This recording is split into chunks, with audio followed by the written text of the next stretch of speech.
आगे बढ़ते हैं, आपको यह बताते हैं कि कोई व्यक्ति कट्टरपंथी बन सकता है या नहीं, इसका सटीक अनुमान कैसे लगाया जा सकता है। यह सवाल इसलिए पूछ रहे हैं हम क्योंकि सीपीएम के राज्यसभा सांसद जॉन ब्रिटास ने गुजरात पुलिस के एंटी रेडिकलाइजेशन सेल की एक एसओपी को लेकर सवाल उठाए। एसओपी का मतलब वो कुछ संकेत जिनकी मदद से यह पता लगाया जा सके कि कौन व्यक्ति कट्टरपंथ की तरफ जा रहा है। जैसे गुजरात के एंटी रेडिकलाइजेशन सेल की इस एसओपी में कुछ ऐसे व्यवहार या संकेत बताए गए हैं जिन पर पुलिस को नजर रखने को कहा गया है। इनमें लिखा है कि अगर कोई व्यक्ति अचानक लंबी दाढ़ी रखने लगे, नकाब पहनकर रहे, रोजमर्रा की बातचीत में अरबी भाषा का ज्यादा इस्तेमाल करे, धार्मिक कारणों से नौकरी छोड़ दे, बार बार मस्जिद या मदरसे जाए, विदेशी या संदिग्ध ऑनलाइन कंटेंट देखे, एनक्रिप्टेड एप्स का इस्तेमाल करे, कट्टरपंथी संगठनों के सोशल मीडिया अकाउंट या कंटेंट को फॉलो करे और संदिग्ध लेन देन या क्रिप्टो करेंसी का इस्तेमाल करे, तो उस व्यक्ति पर नजर रखी जानी चाहिए। क्योंकि इस एसओपी के मुताबिक पुलिस मान रही है कि यह किसी व्यक्ति के कट्टरपंथी बनने की पहली सीढ़ी हो सकती है। लेकिन राज्यसभा सांसद जॉन ब्रिटास ने इस एसओपी पर आपत्ति जताई है। उन्होंने गुजरात के मुख्यमंत्री को पत्र लिखकर कहा है कि केवल दाढ़ी रखना, नकाब पहनना या अरबी भाषा के शब्द बोलना किसी को कट्टरपंथी नहीं बनाता और इससे एक खास समुदाय के लोगों की धार्मिक पहचान के आधार पर प्रोफाइलिंग हो सकती है, जो संविधान के खिलाफ है। जबकि गुजरात सरकार और पुलिस का पक्ष यह है कि इन एसओपीज का उद्देश्य किसी धर्म या समुदाय को निशाना बनाना नहीं है और यह केवल आशंकित कट्टरपंथी गतिविधियों की शुरुआती पहचान के लिए दिशा निर्देश है। पुलिस यह भी भरोसा दे रही है कि किसी व्यक्ति पर कार्रवाई केवल दाढ़ी, नकाब या धार्मिक आचरण के आधार पर नहीं होगी, बल्कि कई संकेतों और खुफिया जानकारी को मिलाकर ही आगे की जांच की जाएगी। यह सवाल सुरक्षा और खुफिया एजेंसियों के लिए हमेशा से रहा है कि वो कट्टरपंथ की तरफ जाने वाले संदिग्धों की पहचान कैसे करें। जब वो ऐसे लोगों के लिए एक प्रोफाइलिंग करती है या उनके व्यवहार और संकेतों के लिए कोई एसओपी बनाती है, तो उन पर ऐसे ही विवाद होता है। और विवाद का एक कारण यह भी है कि कई बार ये एसओपी धर्म के आधार पर लोगों की प्रोफाइलिंग करती है। लेकिन ऐसा होता क्यों है, वो भी समझिए। जो लोग कट्टरवाद की तरफ जाते हैं वो किसी न किसी धर्म से ही होते हैं। उनके कट्टरपंथ का संकेत उनके व्यवहार से पता चलता है। यही कारण है कि पुलिस और एजेंसियां ऐसे संकेतों को अपने लिए मददगार मानती हैं और ये भी पूछती हैं कि अगर उन्हें धार्मिक कट्टरवाद रोकना है तो वो बिना ऐसे लोगों की प्रोफाइलिंग के कैसे काम करें।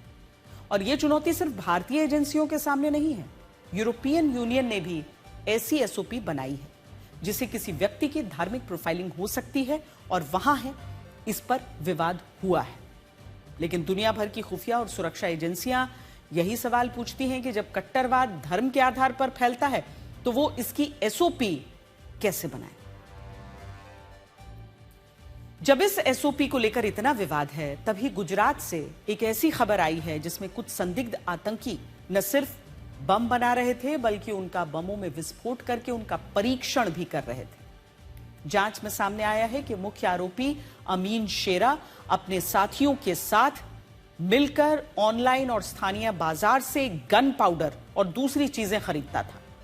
आरोप है कि इन सामानों से ये लोग खुद बम बनाने की कोशिश करते थे और फिर उसके छोटे छोटे धमाके करके ये सीखते थे कि विस्फोट कैसे किया जाता है। इस मामले में बिलाल नाम के आरोपी को अहमदाबाद से गिरफ्तार किया गया, जबकि कुछ अन्य आरोपियों को अलग अलग मदरसों से हिरासत में लिया गया। पूछताछ में यह भी सामने आया है कि करीब 3 साल पहले बिलाल ने अमीन को एक पेन ड्राइव दी थी।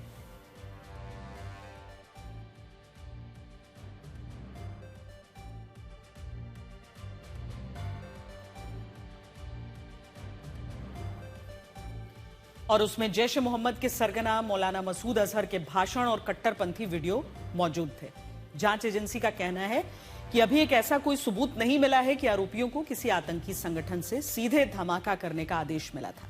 आरोप है कि वो अपने स्तर पर बम बनाने और उसका परीक्षण करने की कोशिश कर रहे थे। इनमें भी जांच की सबसे बड़ी कड़ी पाटन जिले के जमिया अब्दुल हसन वक्फ मदरसे तक पहुंच गई है। जांच एजेंसियों का दावा है कि गिरफ्तार आरोपियों से पूछताछ में पता चला है कि इसी मदरसे में बम बनाने की प्रैक्टिस की जाती थी और आरोप है कि पास की नदी के किनारे जाकर छोटे छोटे विस्फोट करके उनका परीक्षण भी किया जाता था।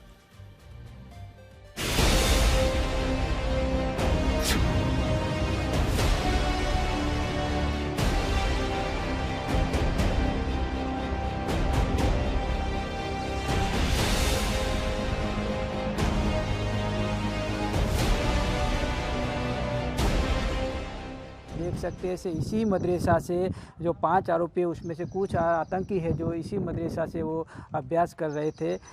संदिग्धों को गिरफ्तार करने के बाद जांच एजेंसी ने दावा किया है कि आरोपी प्रतिबंधित संगठन जैश-ए-मोहम्मद की विचारधारा का प्रचार प्रसार कर रहे थे और गुजरात में उसका नेटवर्क खड़ा करने की कोशिश में भी जुड़े थे। खुलासा ये भी हुआ कि खेतों में उसका परीक्षण भी हुआ किया था। एटीएस के अनुसार उन्होंने कई बार परीक्षण करने की कोशिश की थी लेकिन वे सफल नहीं हुए थे। हाँ, वो कर रहा था। मैं तो सुबह में ड्यूटी पे चला जाता, वो शाम को आता। उसकी मम्मी पूछी कि तू ये सब बर्तन खराब कर रहा है, क्या कर रहा है, सब क्या पाउडर है? बोले ये दरख्तों के अंदर डालने के लिए पाउडर है, मैं उसको बना के चारों में डालूंगा। अगर हमारा बच्चा कसूरवार है और देश के खिलाफ काम करने जाता है तो हम भी बहुत दुखी है, उसके काम के साथ हम नहीं है।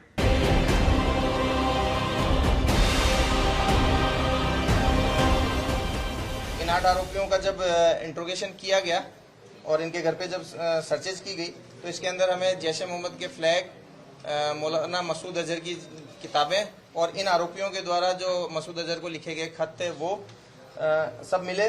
साथ साथ में टेरर फंडिंग के लिए इनके पास जो पैसा आया था उसमें से भी 1,30,000 की रिकवरी की गई। इन लोगों में डिटेल्ड इंट्रोगेशन में इनके फ़ोन के ऊपर से बहुत सारे पाकिस्तानी कनेक्शंस मिले। इन लोगों की जो टास्किंग की जा रही थी, गाड़ी परचेज करना, एक घर के आउटस्कर्ट्स में लेना, इन सब के बारे में भी जो तथ्य हैं वो ड्यूरिंग इन्वेस्टिगेशन जानने को मिले।